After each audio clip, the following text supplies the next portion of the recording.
Are you ready? యేసయ్య సిలువలో అనుభవించిన వేదన ఎంతో తెలుసా? గట్టి చదవండి. యేసయ్య సిలువలో అనుభవించిన వేదన ఎంతో తెలుసా? ఇంకోసారి. సిలువలో అనుభవించిన వేదన ఎంతో తెలుసా? నేను సిలువలో యేసయ్య పడిన వేదన ఎంతో అని ఒక త్రాసులో తుయ్యలేం, ఒక స్కేల్ తీసుకొని కొలవలేం, మెజరింగ్ టేప్ తీసుకొని మనం కొలవలేం, యూనిట్స్లో మనం మెజర్ చేయలేం, కొలవలేం. కానీ కనీసం ఒక నీడ టైపులో కూడా కాదు, అమ్మో ఇంత వేదన అనుభవించాడా అని మీకు తెలవాలి. అంత వేదన అనుభవించాడు ఆయన. యేసు ప్రభువారిని 6 కోర్టుల్లో తిప్పారు. ఎన్ని కోర్టులో? మొదటి కోర్టులో ఉన్న అధికారి అయిన అన్నయ్య దగ్గర తీసుకెళ్లారు. ఆయన అన్నాడు, ఏ దోషం నాకు కనపట్లేదు అన్నాడు. రెండో కోర్టున కయపా దగ్గర తీసుకెళ్లారు. అక్కడ కూడా నాకు ఏ నేరము కనపడలేదన్నారు. మూడో కోర్టున యూదుల సెన్హెద్రిన్ మహాసభ అంటే యూదుల యొక్క సుప్రీం కోర్టుకి తీసుకెళ్లారు. అక్కడ కూడా సుప్రీం కోర్టులో డిక్లేర్ చేశారు, మాకు ఏ దోషం కనపట్లేదని. 4 పిల్లాతు దగ్గర తీసుకెళ్ళారు. పిల్లాత్ అన్నాడు, అసలు నాకు ఏ నేరం కనపట్లేదు అన్నారు. 5వ కోర్టు తీసుకెళ్తే అధికారి అయిన హేరోదు అన్నాడు, ఆయనలో ఏ దోషం నాకు కనపట్లేదు అన్నాడు. 6వ కోర్టు అయిన మళ్ళా పిలాతు దగ్గర తీసుకెళ్తే పిలాత్ అన్న గవర్నర్ అన్నాడు, ఏ దోషం లేదు. పిలాతుకి అర్థమైంది, వీళ్ళు ఇంతగా యేసయ్య మీద వ్యతిరేకంగా ఉన్నారంటే అసూయ చేతే వ్యతిరేకంగా ఉన్నారు తప్ప, ఈయన చేసిన మంచి పనులు నచ్చక, ఈయన చేసిన అద్భుతాలు నచ్చక, ఈయన చేసిన స్వస్థతలు నచ్చక వ్యతిరేకంగా నిలబడుతున్నారే తప్ప మరి ఏం కాదని ఎరిగి ఎలాగన్నా యేసయ్యని తప్పించాలని చెప్పి కొరడాతో కొట్టి వదిలేసేయండి అని చెప్పడానికి కొరడాతో కొట్టిచ్చేయండి అన్నాడు. కొరడాతో కొట్టిచ్చేయండి అనగానే వాళ్ళు ఒప్పుకున్నారు. యూదులను సరే కొరడాతో కొట్టించమన్నారు. కొరడాతో కొట్టించినా మరలా వదల్లా. కొరడాతో కొట్టించడానికి తీసుకెళ్ళగా ఒక్క కర్రకి 12 తాళ్ళలో 9 తాళ్ళలో అయితే 6 తాళ్ళలో ఉంటాయి.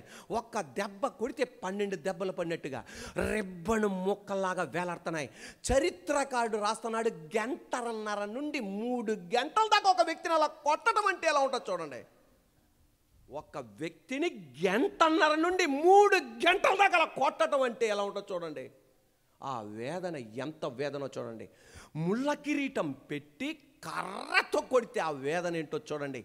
పిడికిళ్ళు బిగించి హాట్ హ్యాండ్ గేమ్ కొడుతుంటే ముక్కులోండి రక్తం, కంటిలో నుండి రక్తం, ఆ వేదన ఎంతో చూడండి. అది వంతా వదిలేసేసేసేయండి. ఇప్పుడు పిలాతు అన్నాడు, ఇంత భయంకరంగా కొట్టేశారయ్యా, వదిలేసేయండి అయ్యా ఆయన అంటే, లేదు లేదు సిలువేయండి అన్నారు.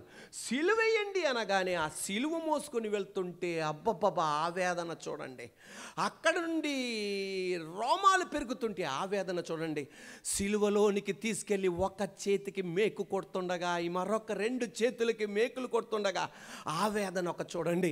2 కాళ్ళలో మేకులు కొడుతుండగా ఆయన పక్కలో పొడుస్తుండగా అబ్బా ఆ వేదన మామూలు కాదు. గాలి ఆడక, ఊపిరి అందక, దప్పిక కలిగి ఆ పడే వేదన చూడండి. బా ఆ వేదన ఎంత వేదన అండి. ఆ వేదన ఎంత వేదన నీకు తెలుసా? నేను చెప్పేది దగ్గరికి కూడా రాదు. అది అంత భయంకరమైన వేదన అనుభవించాడు. ఈ ప్రపంచంలో మనుషులందరికన్నా ఎక్కువ వేదన అనుభవించేది ఎవరు తెలుసా? ఒక స్త్రీ తన బిడ్డకు జన్మమిచ్చినప్పుడు ఆ తల్లి అనుభవించే వేదన టాప్ మోస్ట్ పీక్ లెవెల్ వేదన. అప్పుడు పడే వేదనే మానవాళ్ళలో మనుషులలో ఎక్కువ శాతం బాధపడే వేదన ఎప్పుడే? ప్రసవ టైంలో. ఒక మనిషి 47 యూనిట్ల వేదనను సహించగలడు. ఎన్ని? 47 యూనిట్స్. 47 యూనిట్ల వేదన అనుభవించగలడు. 47 యూనిట్ల వేదన కన్నా ఇంకొక యూనిట్ పెరిగిందా కళ్ళు తిరిగన్న పడిపోతారు, స్పృహ తప్పన్న పడిపోతారు, కోమాలో కన్నా వెళ్ళిపోతారు, లేకపోతే మరణిస్తారు. 4 జరిగింది. 1 కళ్ళు తిరిగన్న పడిపోతారు, స్పృహ తప్పన్న పడిపోతారు. 3 కోమాలకన్నా వెళ్ళిపోతారు. 4 మరణిస్తారు. ఏంటిది? మానవాళి భరించగలిగిన వేదన ఎంత? ఓన్లీ 47 యూనిట్స్, 47 యూనిట్లు. ఒక్క యూనిట్ పెరిగినా ఆ వ్యక్తి అంతే. అందుకే చూడండి, చాలామంది ఏమండి రోడ్డు పక్కన నిలబడ్డానండి, ఆ మనిషి బాగానే ఉన్నాడండి, వచ్చి బండి కొట్టిందండి, కింద పడిపోయాడండి, చచ్చిపోయాడండి. ఏం దెబ్బ తగలేదండి, కానీ కనబడల దెబ్బలు తగిలియండి, చనిపోయాడండి. అంటే ఆయన 47 యూనిట్ల కన్నా ఇంకొక యూనిట్ పెరగటం వలన ఆయన మరణించాడు. మీకు తెలుసా, ఒక స్త్రీ లేబర్ రూములో ప్రసవ వార్డులోనికి వెళ్ళినప్పుడు, తన బిడ్డకు జన్మమిచ్చినప్పుడు ఆమె పడే వేదన ఎన్ని యూనిట్లు తెలుసా? 57 యూనిట్లు. 57 యూనిట్ల వేదన అంటే బతికిన వ్యక్తిని, నిలబడిన వ్యక్తిని 20 ఎముకలు ఒకేసారి ఎర్రగొట్టావనుకో, అప్పుడు పడే వేదన ఎంతో అంత వేదన 57 యూనిట్ల వేదన. అంటే ఒక స్త్రీ ప్రసవ టైములో వెళ్ళే వేదన ఏంటంటే 20 ఎముకలు ఎర్రగొడితే ఒక వ్యక్తికి ఎంత వేదన ఉంటుందో అంత వేదన గుండా వెళ్తుంది. ఈ 57 యూనిట్ల వేదన గుండా వెళ్తున్న ఈ స్త్రీ, ఈ తల్లి స్పృహ తప్పదు, మరణించదు, కళ్ళు తిరిగి పడిపోదు, కేకలు పెడుతుంది, కేకలు పెడుతుంది, కేకలు పెడుతుంది, కేకలు పెడుతుంది. బాబు జన్మించగానే బాబా పాపా ఒకసారి నాకు చూడాలి. అప్పుడు ఒక్కసారి శ్వాస విడిచిద్ది, ఫినిష్. ఉండండి, ఇప్పుడు చప్పలు కొట్టాలి.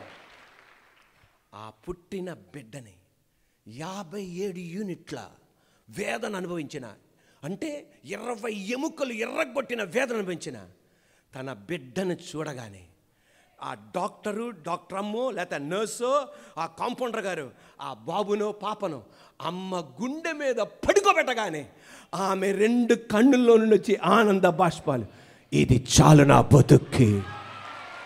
ఇప్పుడు నా పాయింట్ ఇదే. 57 యూనిట్లో వేదన కన్నా సైన్స్ ప్రకారం 47 యూనిట్స్ కన్నా ఇంకొక యూనిట్ పెరిగితే కళ్ళు తిరిగి పడిపోతారు, స్పృహ తప్పి పడిపోతారు, కోమాకి వెళ్ళిపోతారు, మరణిస్తారు. కానీ 57 యూనిట్లైనా ఈమె మరణించకుండా ఉండడం గల కారణం ఏంటి తెలుసా? ఒక బిడ్డని ఎక్స్పెక్ట్ చేస్తుంది, ఒక బాబుని నేను చూస్తాను. ఆ ఆశే 57 యూనిట్ల కన్నా వెళ్ళినా ఆమె మరణించకుండా ఉండడానికి గల కారణం. యేసయ్య వెళ్ళిన ఆ వేదన రీసెర్చర్ రాస్తుంది 47 యూనిట్లు కాదు, 57 యూనిట్లు కాదు. అది ఎంత మెషరింగ్ టేప్ పెట్టినా, ఎన్ని యూనిట్లు పెట్టినా, కొన్ని కోట్ల రెట్ల వేదన అనుభవిస్తున్నా ఆయన మరణించలా, స్పృహ తప్పిపోలా, కళ్ళు తిరిగి పడిపోలా, కోమాలోకి వెళ్ళలా. ఎందుకు తెలుసా? నిన్ను జ్ఞాపకం చేసుకున్నాడు ఆయన, నిన్ను జ్ఞాపకం చేసుకున్నాడు ఆయన, నన్ను జ్ఞాపకం చేసుకున్నాడు.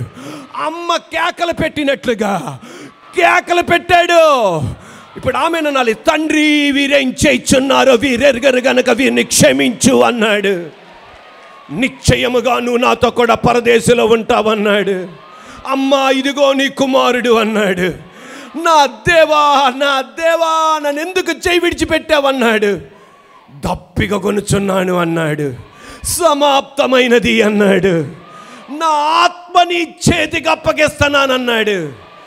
ఒక తల్లి బిడ్డను చూసినాకే మరణించదామి, చూసినాకే ఎలా సంతోషిస్తుందో నా యేసయ్య నిన్ను చూసినాకే, నిన్ను చూసిన తర్వాతే, నన్ను చూసిన తర్వాతే తన ఆత్మను తండ్రికి అప్పగించాడు.